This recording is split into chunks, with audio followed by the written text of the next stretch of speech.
Hi, everyone. My name is Tim Cullings. I am the executive director here at Seattle Indies, and welcome to the first of our series of streams and events for Global Accessibility Awareness Month. For the month of May, Seattle Indies joins the game industry leaders, large tech corporations, individuals, organizations, and universities worldwide uh, to celebrate global accessibility awareness, a movement started in 2012 by GAD to disrupt the culture of technology and product development to prioritize accessibility as a core requirement. With over a billion people worldwide impacted by disabilities and digital experiences mediating much of our day-to-day life, we need to ensure that our games and interactive experiences don't leave people with disabilities behind. The Indie Accessibility Games Awareness Initiative is dedicated to creating event experiences and fostering a supportive environment that encourages the community to engage in discussions, share knowledge, and increase awareness about accessible game design. We invite everyone to participate in learning opportunities, exchange best practices, share favorite developer tools, and engage in mindful conversations about inclusive games they enjoy. Through these efforts, we aim to collectively enhance our design processes, workflows, and narratives to ensure they are more inclusive and welcoming for all players. And with that, today I'm welcoming two guests. We initially had one, we added a second one who joined us, adding Mark Barley, the COO of Access Forge and founder of Able Gamers, and Irena Pereira, CEO of Unleashed Games, joining us today for a discussion about accessibility in games. And we'll start with letting you introduce yourselves. Mark, if you would mind. Sure. My name is Mark Barley. I'm the COO of Access Forge, which is a company I founded after I transitioned to Able Gamers, which I founded in 2004 to new leadership. So really been on the from the very beginning of the game accessibility movement. Thanks. And I'm Irena Pereira, the CEO of Unleashed Games, and we have a priority for making games that bring people together, and we mean all people. And with my particular background and personal context for having a disabled child actually rehabilitate themselves playing video games, having that personal connection has really driven me to prioritize accessibility in a way that I think is necessary and revolutionary in games. Yeah, I mean, that's definitely important. So yeah, I mean, you kind of just answered, but why do you think games accessibility is important and necessary in today's games market? Games offer a unique portal into experiences that any human don't like that any human doesn't typically have access to. I don't ride a motorcycle, but I can ride a motorcycle in games. I can't fly planes, but I can fly in Microsoft Flight Simulator. We can do things beyond our human capacity. I can climb up to the top of buildings. I can fly. These are things that are incredible for the human experience. And why would we even consider that that should only be accessible to a certain category or capability of player when, especially today with AI and a lot of incredible technological tools, we can bring these experiences to people that wouldn't have ever had them, such as being able to walk when they are wheelchair bound and have cerebral palsy. In Gorilla Tag, you can be disabled and walk. These are things that are transformative and can help a human have a richer, more fuller life. And I don't like that's part of the joy of games. It's just why we even exist. I think, Irene, you also said, and I so agree with you, games, especially games, modern games, are social. And so you add not only the experiences that you can be an alien, you can go do things that just, are not possible in the space we're in, but you can also do that with others in a way that a lot of other experiences don't really offer.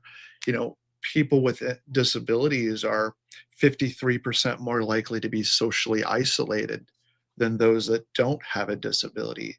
And so for many people, disability games allows them to just enjoy the game and not necessarily be identified through the trappings of their particular disability. And that in itself is incredibly liberating as well. Yeah, definitely. And games were always a way for me to manage anxiety before I got into going to therapy, and so they were like a good coping tool in that sense. Um, Irene, you touched on AI. I'm wondering if there's new tools available for devs to make it easier to implement accessibility in their games. And Mark, you can answer that as well if you're aware of any. Well, there's one tool in particular that we have actually formed a partnership with that is an incredible mix of AI and great control schemes, which is a tool called Cephable. Um, and Cephable, we actually we had Alex, the CEO of Cephable, on our playtest stream late last year, and he played our game with his tool. So he was using voice control, and it's very easily configurable for even the most minute like gestures and head movements. So AI is very integral to analyzing video input with the Cephable tool to be able to interpolate, like, is a head turn for someone who is extremely movement limited, to be able to control actual movement in the game. So you don't need full access to your limbs should you not have that ability. It's absolutely incredible what capabilities there are now in the tool set simply with just content analysis. And going beyond that, I think that there's so much more room for innovation and accessibility. I think Cephalable is awesome as well. I've I've worked with that technology and got to play with that, and just like the I'm really excited. I'm not a game developer, but I'm really excited to see as we start going down this AI path.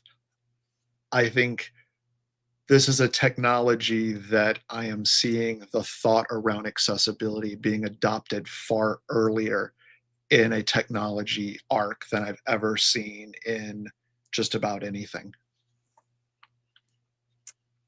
Yeah, it's interesting to think about, like, computer sort of vision and stuff, watching people's movements and responding, just in a way that, we haven't been able to do before. It's really something to think about. I'm wondering, like, what are some of the key accessibility features you've helped implement or design in your career so far? And, can you share any examples from anything you're currently working on? Uh,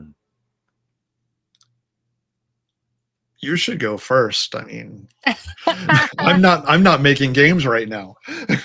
Oh, that's fair. That's fair. It's funny because we think of accessibility as a deeper play than, even simply accommodations for those with movement disabilities. Um, because accessibility comes into play for those that don't know how to play action-oriented games like Elden Ring, right?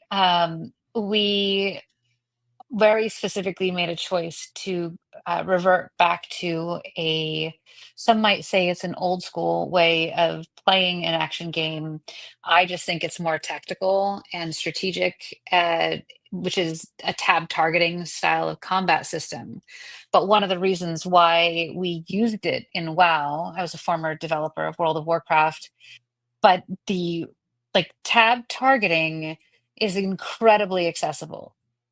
Now, it's actually very hard for somebody with movement disabilities if they can't control a mouse or be able to tap on a screen. So there are considerations and accommodations we have to make in order to be able to make tab targeting work for someone more challenged. However, we think that shifting to tab targeting rather than a twitchy style action system is a push towards accessibility towards audiences that aren't into that reactive, more high stress action gameplay. So it starts kind of even at the core genre decision making. and carries through with, how are you presenting the art? Is it more accessible to larger audiences? Is it more relatable? Do you consider things like, color blindness in some of the gameplay choices that you make? This is a torch that I bore on World of Warcraft and every other game title. I would always argue that you could not just make something red and expect somebody to be able to see it when 20% of your potential players, and there's a higher rate of color blindness amongst gamers, oddly enough.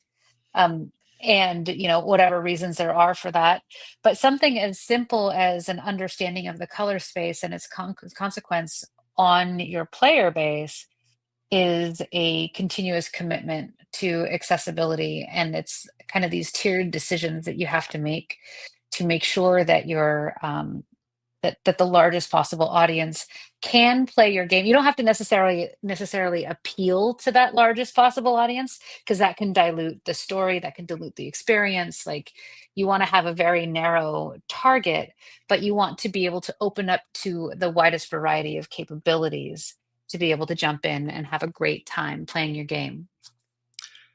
We talked about tools the last time. I will also think, really accessibility is about a good universal design. And so you can make a lot of decisions that lead to an incredibly accessible experience in the end very early on. There are tools such as the Able Gamers APX design patterns.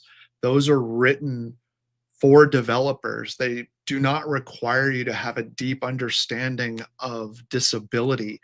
They really focus on saying, you know, here's a problem statement. Here are some of the drivers of those problems, and here are those solutions. And through my arc when they were released in 2018, and working with Blizzard Activision, working with Square Enix, working with Sony, teaching game developers how to use these patterns, which are free right now. Accessible.games is the website. You can learn all these patterns. What the feedback developers were telling us was they were making really meaningful accessibility decisions during storyboarding. So they didn't have to go fix a color problem, because they were aware before they even started mocking up something that they needed to ensure that it was going to be consumable by everyone. Or, as you said, the tabbing system, making a decision because you're going to have to make sure that you do not, the real idea behind all of this, and I will say, like, game accessibility is different than web accessibility. And what I mean by that is because in standard accessibility is about creating a barrier-free experience. But gaming is about barriers. It's about challenges. And so why game accessibility is so unique is because we want the challenges, but we need to be able to tune the challenges so that an individual who may be approaching your game differently can find a way to get on the edge of that player loop, which is the game is not so hard that they're not able to move forward, but it's not so easy that they get bored.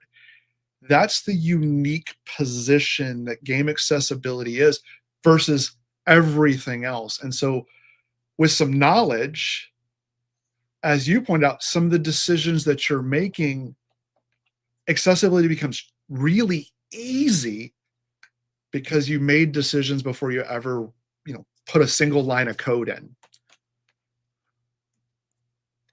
Yeah, absolutely. And like challenge, difficulty, whatever you want to call it, levels in games is a big discussion going on right now among people. I mean, there's the like get good crowd or whatever. That's like, But don't but the don't re, but don't the change it, reality like my game easier, but but the reality to that is, and I, that has been, I've been on this journey at game accessibility for 20 years. That is we've literally been talking the get good easy mode stuff the whole time. The Mhm. reality is the research shows that that's not the case, and that's because there is this player loop. you know when we get into flow, which is what gaming allows us to do, if everything is too easy, we never get into flow, we get bored and we don't play the game. If everything is too hard, we get really frustrated and we abandon the game. And Irene, I think you could probably speak to this more, but when you add these easy modes, the reality is people do tune the game so that they can get into that flow. Oh, we absolutely do. That's actually one of my key UX targets whenever I'm directly developing is how do we get players into flow and then we with intention disrupt that flow to create frustration that then feeds drive to take on the next challenge or try the challenge again. But again, you only have a certain budget for the number of times that you can, frustrate a player. It can be 1 to 3, maybe 4 times before they might just rage quit, right? And you never wanna create a scenario where a player gets so frustrated because of their lack of ability. I actually, like, rage quit playing Tomb Raider because it was just too damn hard. I was never a good platformer, and, I'm terrible at platform games. right, like, I personally can't do it, and maybe it's just because of the type of gamer I am, but, like, throw me at an RTS and where I've, like, got a series of instructions that I can set, and I'm twitchy as hell, but I have a series of instructions that I know are being executed by my units that don't necessarily require me to, like, be perfectly responsive at the right time. And I think that there's a larger number of gamers than we even know that have similar challenges, and yet, like, our industry keeps pushing more towards these titles that are FPS action oriented. Like, here's this game model, but more actiony. And I think I've heard from publishers that, they're just hearing the next rehash on it's this FPS, but it's slightly different. And what that's doing is it's over indexing on a category, a very narrow window of players. And like you're actually limiting market that way. You're limiting the product that way and leaning into more patterns that can get us into a more calm flow state actually opens up the audience to a huge number of players that actually actively feel underserved at the moment. And flow state is good for every single brain. Like there's a high psychological and mental health benefit for getting into flow state. So, I really appreciate that when those that aren't necessarily the twitchy gamer can get into that flow state. That means a lot. And it's very rare that we know how to do that as an industry. Yeah, and I feel like the sort of cozy game movement is kind of the opposite of The all of that. antidote. Yeah. Oh my Uh, God, fishing in Stardew Valley. right. It's twitchy, but also full of flow. You can't stop. It's like a one more round compulsion loop. I watched my husband sit one Friday evening just fishing for 4 hours, and I'm just like, "What are you doing?" He's like, "Just leave me alone. I'm good." Okay. It's amazing. Fishing is such a pervasive, universal like obsession. Like fishing in WoW was huge. For a raid-based grouping game. But that's another point of, accessibility for games, especially open world games, offering new modes of gameplay that aren't necessarily on like the common path.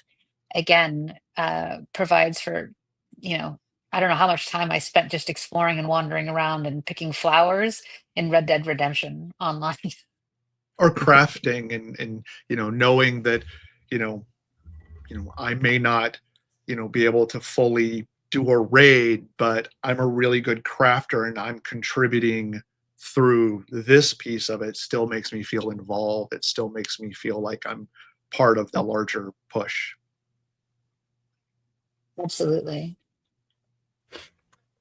Yeah, and I haven't been in. It's been a while since I've been in any kind of school program, but I'm just wondering, like, is this something? Do you think accessibility is being taught in? There's a lot of game design programs these days, and So I'm not aware that it is. I'm wondering, like, if you have thoughts about that.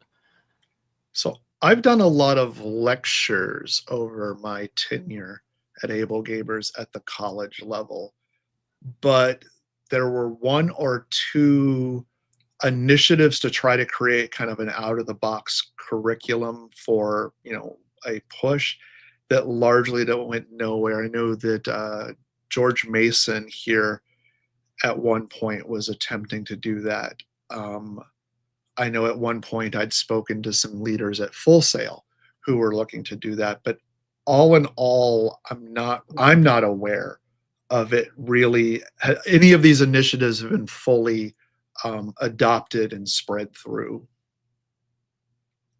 It might be like a custom topic within a game development course. I Oddly enough, I teach game development at New England Institute of Technology here in Rhode Island. I'm an adjunct professor, but I'm teaching on the freshman level, and I'm teaching, HTML and JavaScript for making web games to, you know, entry level students. And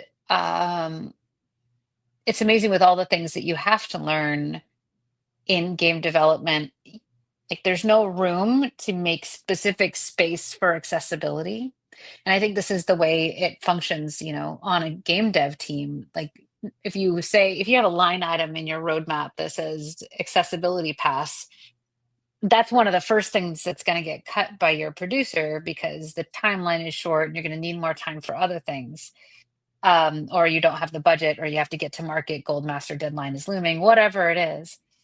Uh, and instead, you have to kind of integrate that into your core culture of as you're developing, as you're going from feature to feature to feature, how do you build accessibility into the conversation on a one-to-one level between the devs while you're developing? Otherwise, it's one of those things that we the people who are looking at making decisions based on spreadsheets rather than based on human experience are going to see that as a cost basis that doesn't have a large ROI. I'll, I'll tell you one of the things that I think really moved the needle in the conversation when it came to game accessibility. It was that we were asking the wrong question. We were asking, how do we make this game accessible? And I think we would agree that that is a huge answer. When reality games are made up of experiences, moments and times, individual pieces build the entirety of the game. And I think you can then take the right question, which is, well, how do we make this experience accessible? I always say, if you have music in your game, you're toying with emotions. If there are all these different things we use to create gaming. Why do you have this jump puzzle here? Why do you have this lock pick here? Well, you're wanting to create an experience. And then so you can look at this, you can take and look at this piece of your game in this really tight way and say, so how do we translate the experience we're trying to have for the typical player and make sure that an individual who may be approaching this, deaf or hard of hearing or may have a visual impairment gets a similar. And what this question allows you to do is make these really tiny incremental changes in the decisions that you're making that lead to really accessible games. For instance, God of War Ragnarok can be played by someone who is blind. That I've been in this space for 20 years. I've played God of War Ragnarok. I've sat in the couple GDC talks. I still can't wrap my head around the level of work that they placed to make sure that that was there. But I do know they looked at every single bit of the experiences that they were crafting in that game and making the decision on how do we make this slice and time accessible. Then you've learned something, you've coded it. Now everywhere else, it's already ready to go. So I think that's one of the things that is really important that games can do. How do we make this experience accessible? This jump puzzle, this lock, this boss, what's the experiences we're wanting a player to have? And how do we ensure that everyone gets as close to a similar experience as possible? Because saying, hey, we're about to go to lunch, we have one more sprint left, how do we make this game accessible? The answer is you don't, because you would have to You're completely fixing gut. bugs at that Yeah, point, right? yeah. But big shout out to Mila Pavlin for being the UX designer that enabled Ragnarok to be so incredibly, like, groundbreakingly accessible. Oh, I use that game as an example of saying you know, It's possible. anything's possible at this point. Exactly. I mean, looking at that, you can't tell me that you don't know how to solve X. Did you see what they did? Yeah, geez, I guess I didn't even realize that I played through Ragnarok and I have good vision and I struggled to get through a lot of it, but I like to play it on challenging mode. So anyways, yeah, you talked about music and like, I won't spoil anything, but I was watching Last of Us last night and there was a segment where like the music kicked up and there was like a heartbeat you could hear in the background that was like getting faster. And I was like, oh, now I feel like I'm like playing the game again. This is like reminds me. This is like game tricks they're using to like get the audience excited and build the tension. Somebody in the comments said they joined a game jam a few months ago that was focused on making games for blind gamers, and it's a good experience. That's interesting. I hadn't heard about that one. And yeah, if you're watching and you have questions for the panelists, feel free to ask them in the chat and we'll get to those. We talked earlier about platformers also being challenging, and I know Celeste is like one of the one that's known for having really good like assist mode features and accessibility. Like it's a tough game, but they built in a lot of features to make it easier or less challenging for people who like still want to get through the game and not be just like bounce off it because of the difficulty. So those are a lot of good examples of games that have done it really well that you can go out and play today. I'm wondering if you have any advice for indies that are thinking about adding accessibility to their games, and like if there's any low-hanging fruit or easy ways they can do to get started thinking about that when it maybe seems like something that's gonna be a budget, like you said, a line item on the budget that's like something you don't have time or money for. Well, I would say, like I said, there are tools out there like the APX design patterns. Microsoft has put out some really good products as well in helping you. Like, your biggest payoff for accessibility is knowledge and making decisions really early. And the information's out there. I yield to you. You're at the pointy end of this stick making game. So Well, I mean, yeah, what you just said is absolutely correct, which is you have to be armed with the knowledge of, understanding and getting a great sense of your user.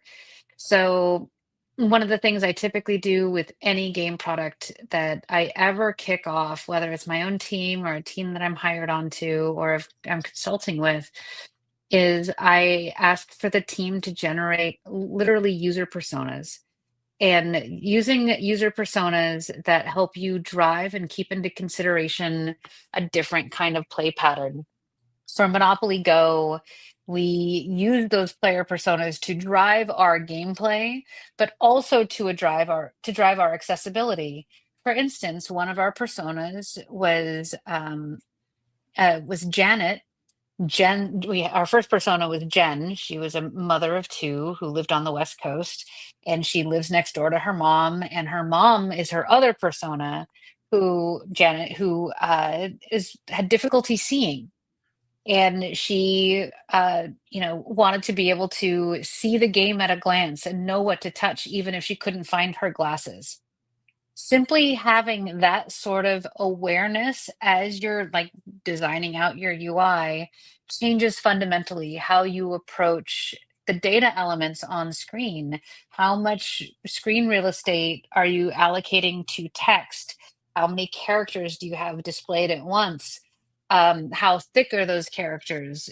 You know, that is a start for understanding um, and building a game on the day to day that accommodates not necessarily for like a full blown disability, but once you start considering vision limitations within your design work, that changes how the resultant game ends up looking. So I think it's really powerful to just start from day one with a character that has that sort of a challenge, or accommodating for somebody who's deaf means that not relying on sound in order to be able to convey just sound in order to convey a gameplay moment.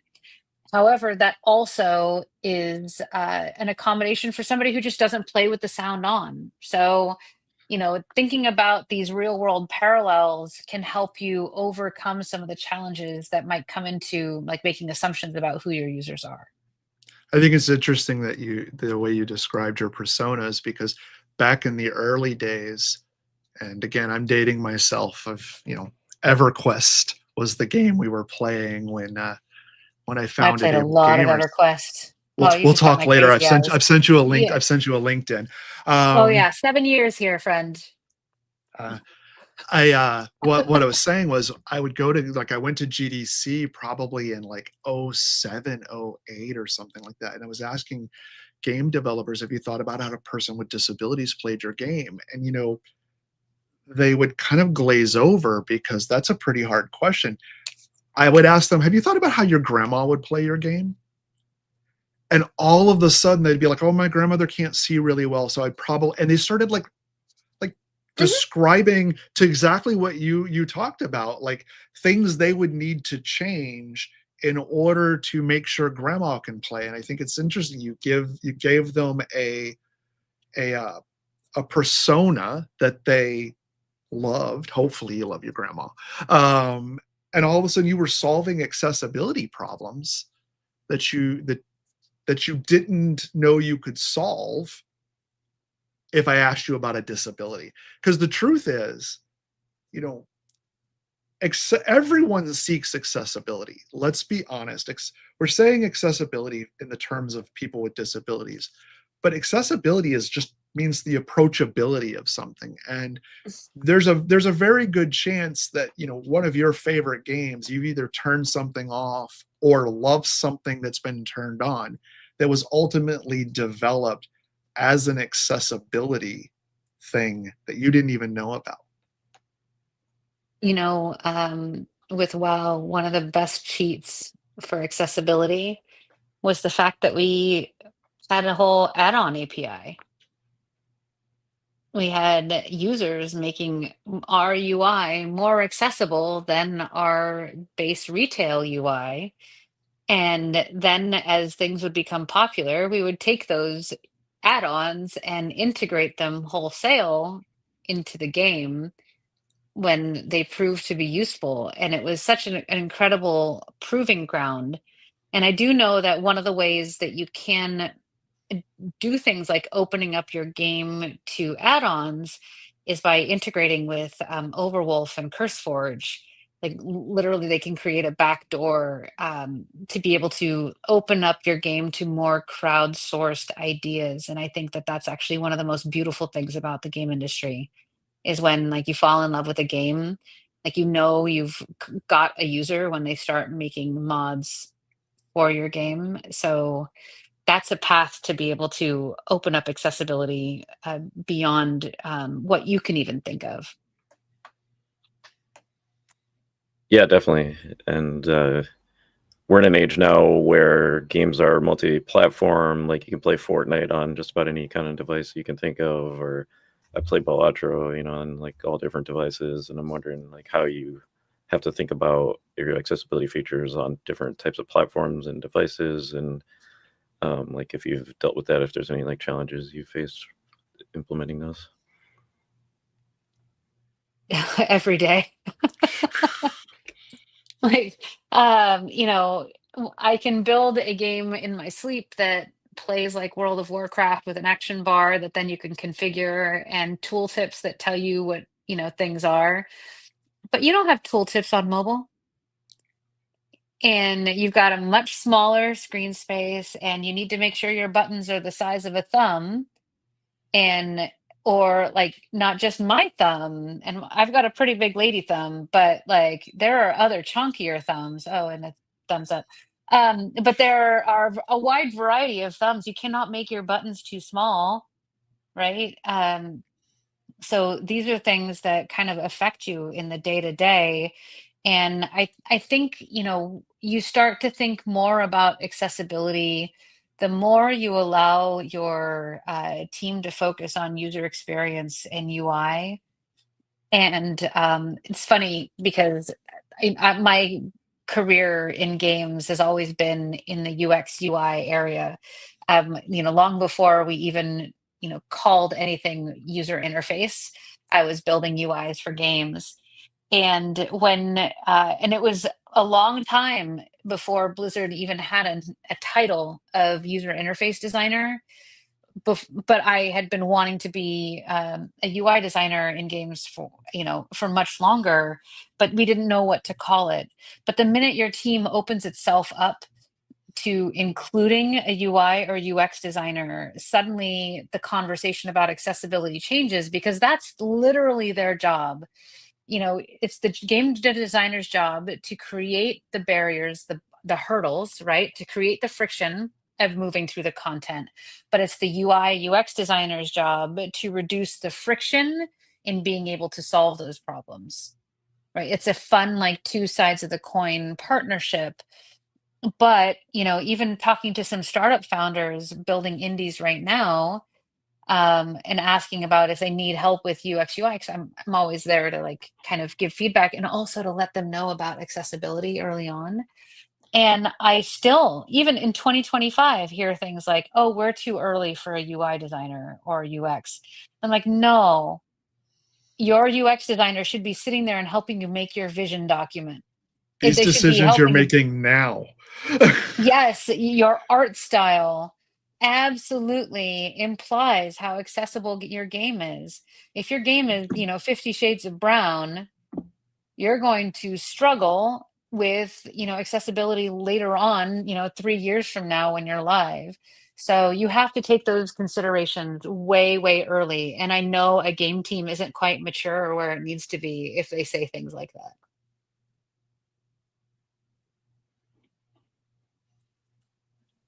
Yeah, for sure. And how you design the UX and UI impacts just about everything in the game. So getting that stuff earlier is definitely better. I'm wondering, like, how do you go about play testing some of these things? Do you have to like seek out certain groups of people who actually like identify with certain accessibility needs? Are there groups that exist that can do that for you? Like, I don't know, Mark, if you know of any like, I mean, user so pools. so so I I want to have know this. I have a user pool. So uh, my company Access Forge, we have our consumer insights group. So we have about 113 individuals across the disability spectrum that can be part of that play test for you. But that's a service, and if you don't have the ability to afford a service like that, one, like, look at, if you've done a game before, look at your previous, ask the community around your previous content and see if you can get people who volunteer. They've already fallen in love with your first game. They'd help you build that second one. Or staff, look around your community. If you've created a safe space for your developers with disabilities to be able to disclose some of the challenges they may have during games, they can also help make sure that your crafting experiences include them. So there's a lot of different ways, at a more cost effective way, to find some of that user research. But I have a group like that. Playtest Cloud will help you with things like that as well. I love Playtest Cloud. Yeah. yeah, and I'm wondering if that's another way that AI might be helpful in the future, is like being able to sort of emulate the people who have those kinds of needs. But I will say, AI can't solve preferences. That's one of the Sure. interesting things about what we always call best practices or standards. Yeah, that's the standard way to do it, but it really doesn't take into account someone's preference. I will say if you have an opportunity to play testing with individuals with disabilities, take that and take advantage of it, because 5 deaf people will probably tell you 4.3 different ways that you could accomplish something. And so, I have a very easy test subject in my house because my 8-year-old is somewhat hemiplegic. However, he suffered a stroke when he was just about a year old and went fully right-sided paralyzed, and has recovered quite considerably. Like, he's a little walking miracle, that kid. But, for a long time, whenever he would play with a controller, I wish I had one next to me, but you'd see him like reach over actually with his left hand to use the right joystick because he couldn't use his right hand. And, games that mapped really right-handed heavy, which is the dominant handedness, mhm, uh, like would be particularly challenging for him to play. And so, getting it, like, he now has a mastery over the controller, and now we're asking him to play with a mouse and keyboard. And that is, even a more challenging level of input capability for him. And I get to see it from entirely new eyes, oh, I think my game is so accessible. Well, is it? Like, they really challenge your assumptions, and that's actually the key with and thank you so much, Bands with Legends. Yeah, he's like, he barely even knows, and he doesn't care. He's such a tough little dude. Um, but the ability to be able to see somebody who's just watching anybody play your game, like, just not just you play your game, but sitting back and watching somebody else play your game, especially someone that may not necessarily be used to your genre. Like, be willing to have people who don't typically play your genre play your game, have people with disabilities play your game. You will get entirely fresh eyes on the experience. And you can use services like Playtest Cloud, and they do have, discounted testing opportunities for indies as well, to be able to get access to players. Yeah, that's quite a story. I know, and now there's more like adaptive controllers out there that make it easier for people. And I know Mark worked on that one behind him there. Can we see it?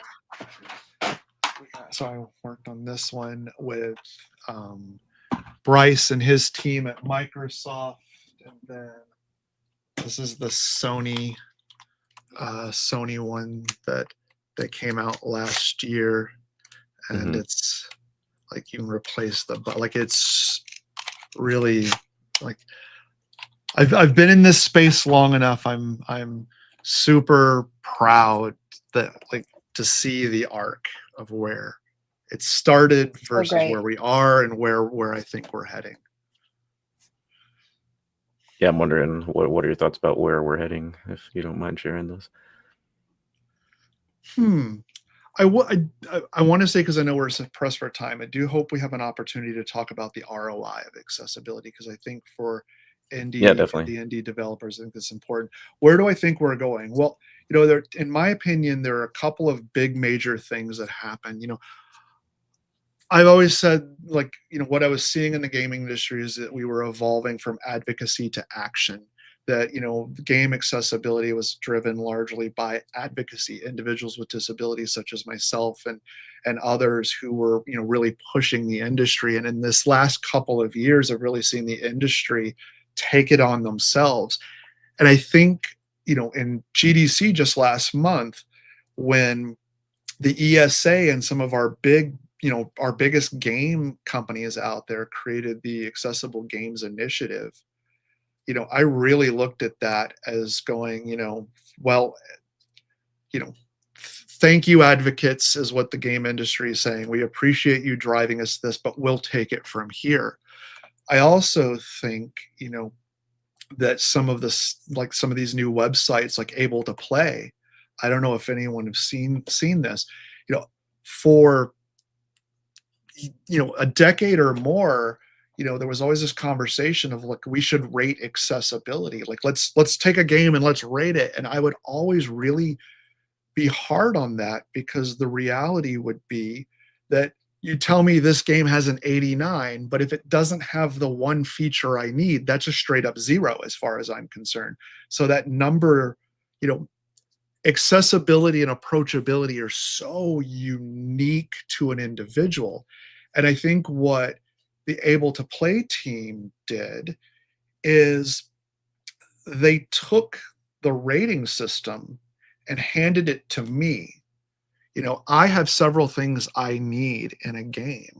For example, I fundamentally cannot deal with jump scares. Why? So I have narcolepsy, and narcolepsy has, when you see a person with narcolepsy fall down, what that is actually is called cataplexy, and it's because a strong emotional thing comes over them and all your muscles go weak. So Five Nights of Freddy, I cannot play because I would literally just drop out.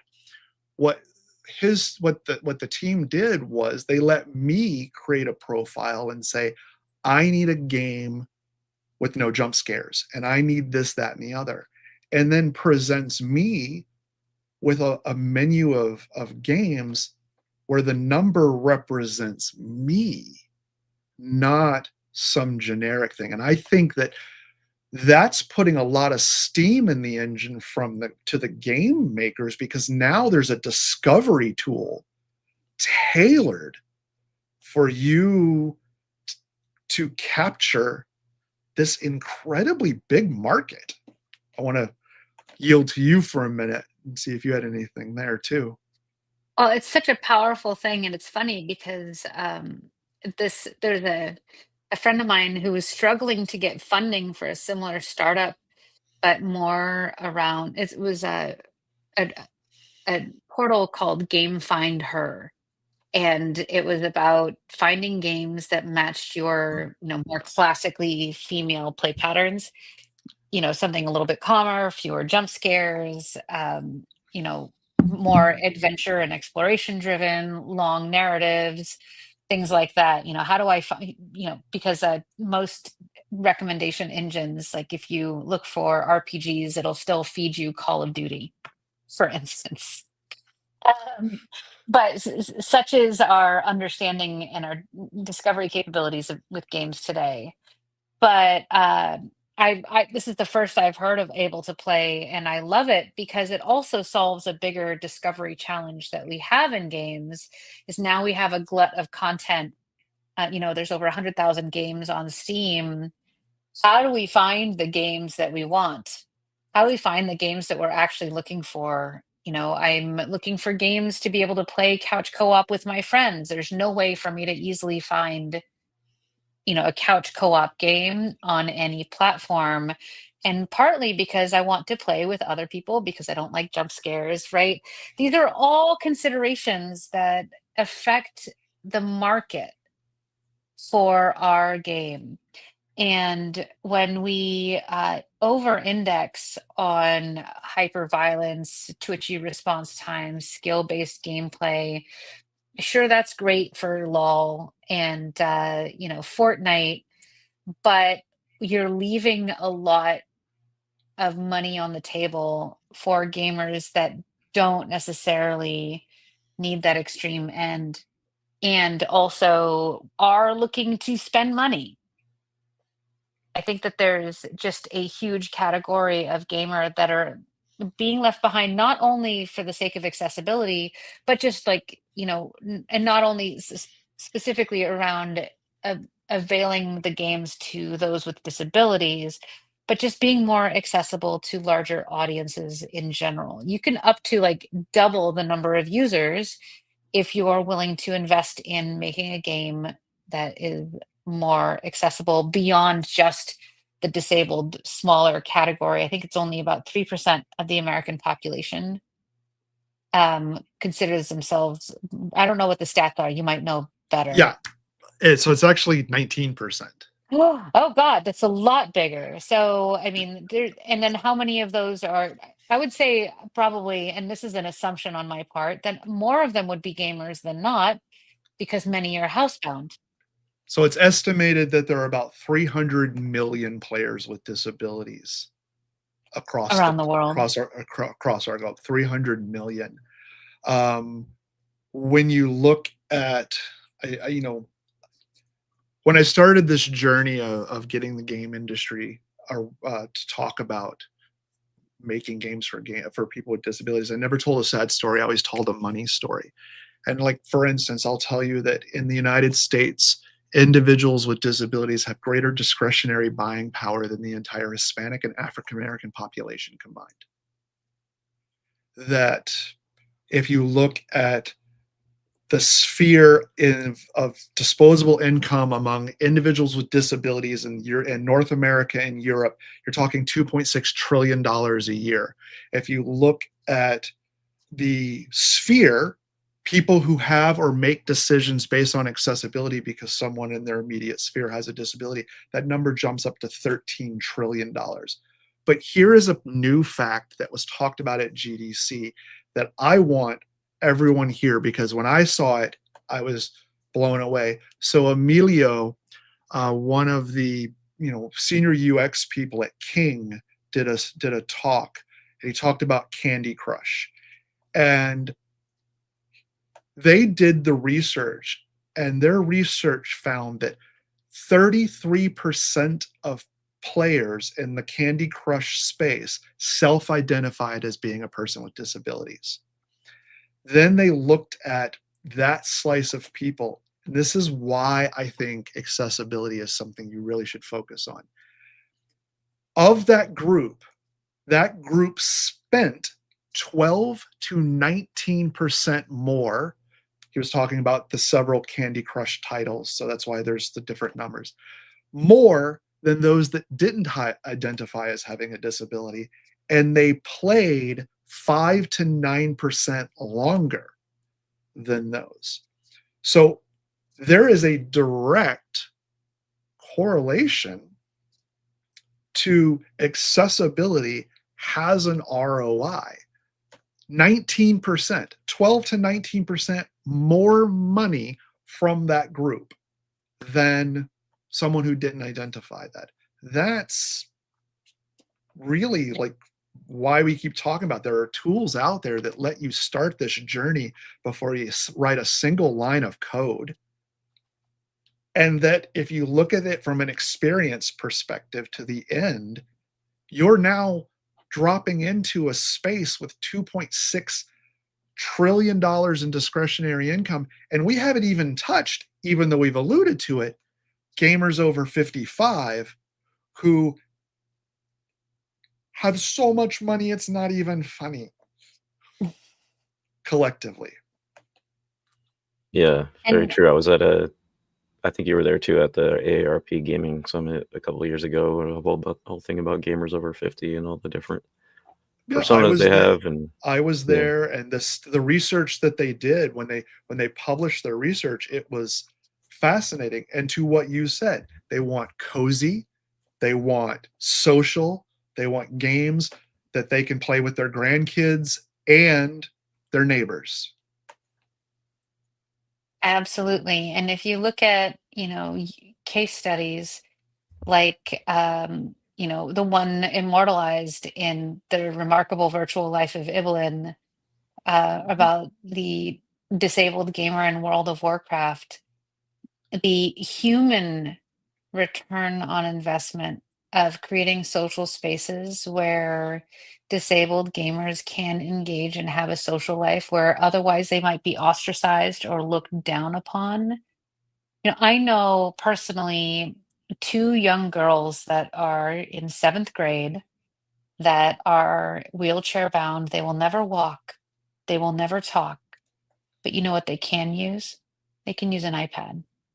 They can play a game, they can text. And when you talk to them through this digital device, they are whip smart, They are capable. In fact, one of these girls, she lives in San Gabriel, California. She is literally the valedictorian of her middle school. Like she's top of her class. But if you spoke to her, you would make all sorts of assumptions about her intelligence with that person, like that human barrier in real life. But you would not have any sort of judgments about what she is capable of if she was, your healer in a boss fight, right? So the ability to create and engender real human connection with people that would not otherwise have that sort of like real bonding opportunity with games is so incredibly beautiful. It makes me sad when I realize that we don't consider these particular people when that is probably one of the most powerful use cases for transforming somebody's life. It's about shared experience. I know people are watching this right now, and I can tell you that every friend that you have, I know that you're related to them, you live in the same community with them, you worship with them, you work together, you went to school together. You have something that's put in common. You reminded me of a story. I was talking to a profoundly disabled woman who said that in the eighth or ninth grade, she'd started a new school in the middle of the year, and she was in a wheelchair. And she told me that they waited till the bell rang and then she went to the next class. So she always sat in the back of the class, which was really unfortunate. No one was talking to her. She told me that, and I think you'll really appreciate this because you worked on this. The Friday of her first week, no one in her class had talked to her, and lunch was the next period. And the instruction was done, and the teacher had told them to chat among themselves. And she told me that these two boys in front of her started talking to a boy in front of them about World of Warcraft. And she just happened to blurt out, "Oh, I have a level so and so hunter." All of a sudden, these three boys that had not said two words to her all week turned around, and what was the first question they asked? "What What server are server? you on?" Yes.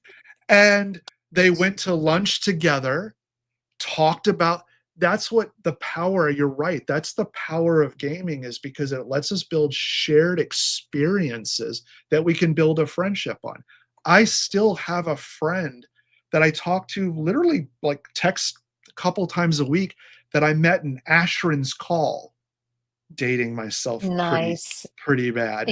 Yeah, you Um, are. yeah, thank you. I have I something play to show AC you. too, Yeah, so yeah. nerd alert. After we're done, I have a piece of art I want to show you before we go, based on some of our Yeah. past background. And that's the like to my game makers out there. That's the power you have. You Mhm. have that power to make friends that last forever. It's profound. It's profound, the opportunity that we have, and I think it's a responsibility to create an on ramp into the content that we create with the games that we make to connect people. And that's why the mission of Unleashed Games is to make games that bring people together. It's exactly what you said, Mark, where I have friends I met playing EverQuest, my raid leader and his wife, and they've been my best friends since 1999. And why? Because we were bonded through our gameplay. We took down dragons and gods together and died many times over. And actually, they say that the bonds that you make in video games are pretty equivalent to the bonds that you make in wartime. Like these are measurable things. So to be able to give somebody who wouldn't otherwise have the ability to make friends because maybe they are bedbound, or say, one of our soon to be projects is we want to bring our game into a hospital ward at a children's hospital. Imagine the bonds that we could make there, all because we've just made a game. Mhm.